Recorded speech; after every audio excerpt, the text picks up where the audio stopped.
What's going on today, guys? We are making a pretty fabulous recipe. It's super easy, but it's also fancy enough, classy enough to impress some house guests. This is going to be salmon wrapped prosciutto. So the basis for this recipe is really just 3 ingredients, but we're also gonna make a cool little like cream cheese thing that you put on top. All you need to make this recipe really delicious is some salmon, some prosciutto, and a little bit of butter to cook it in. Honestly, you can even get by without the butter. Any kind of fat that you want to cook it in will probably do fine. What is this? We have just under a pound of salmon here, and I got the skinless salmon.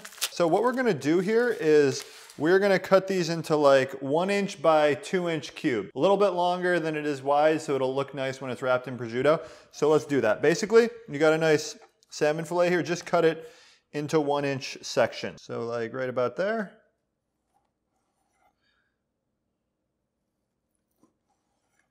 And this is kind of like, it could be an appetizer. You could also serve a few of them as more of an entree. Okay, so I actually have the frying pan back here. We're gonna use cast iron. I like using cast iron for this recipe. We have it heating over medium heat, and I like getting that heated ahead of time so you know it's up to temperature when you're ready to put the salmon in. And then we're gonna use a solid 3 tablespoons of butter. We're gonna put that in the pan right now.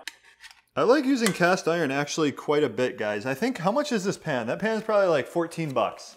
And it lasts you for life, basically, if you take care of it. So we got a 3-ounce packet of prosciutto here. I think we should probably use about all of it. If you're not familiar with prosciutto, it's like a really salty version of ham, but it's like classier and better tasting than ham. It's not as sweet.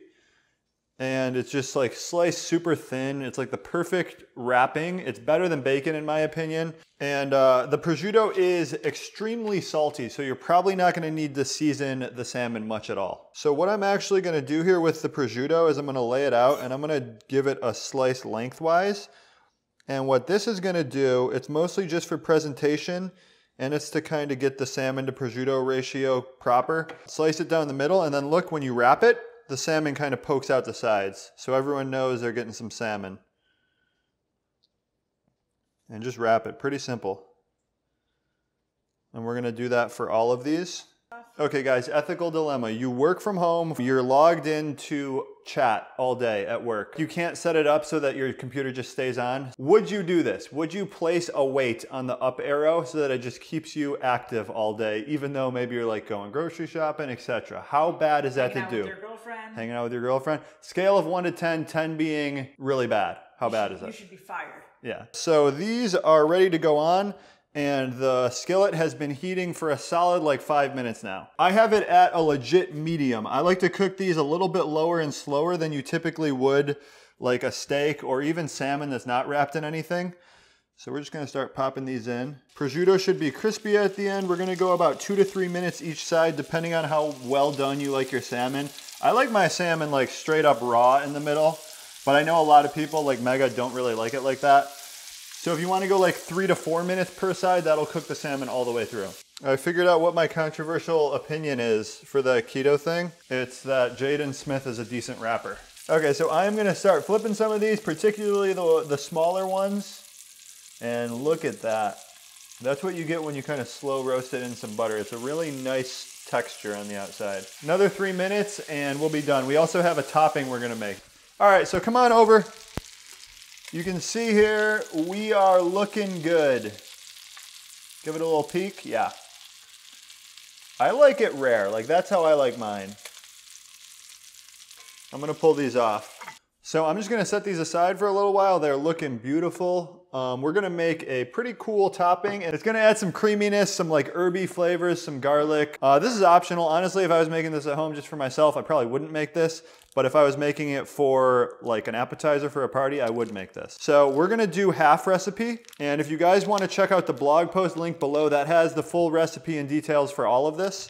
But we're gonna do half of a bar of cream cheese. So that is 4 ounces. The cream cheese is room temperature. That's pretty crucial to be able to mix this all together. And then we got some chives here. These are fresh.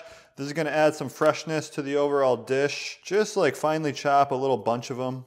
However much you like. I don't like chives. They're pretty intense. I don't like a ton of them. I'm just gonna pop the chives in. Then we're gonna do just a little bit of salt, a little bit of pepper, and a decent amount of garlic powder. I'm gonna do about a half teaspoon for this half recipe. That looks good. That's gonna add some great flavor. And now all that's left to do is mix it with a hand mixer. We're gonna come over this way. Couple different options now. You can either serve this in the middle as a dip. I think I'd go with that route, or you can dollop it on top of each one. And you're in business. And you can serve these with toothpicks in them as an appetizer. Time to try this. Perfection. Extremely delicious. I would say this is a great way. If you have someone in your family who's like, I want to eat fish, I know it's really healthy, but I don't like it. This is a perfect way to do it. I'm probably gonna start making this for Mega because she's just like that. You get a little of the salmon taste, but honestly the prosciutto is like the dominant flavor. It's really salty, really delicious. You can probably just as easily make this with bacon. Overall, home run recipe. I think your friends will be impressed with this because it seems pretty fancy, but it's so simple. It's Julius's time to eat. We've never fed him a recipe before. How he does with this. Get a close up. Sit, up, spin, spin. Good boy! He really just grabbed that away. Okay, that's Julius approved. That's all there is to it, guys. Link to everything is below. KetoConnect.net, that's our food blog. All right, guys, that's it. Thanks for watching. Stay tuned for the next recipe.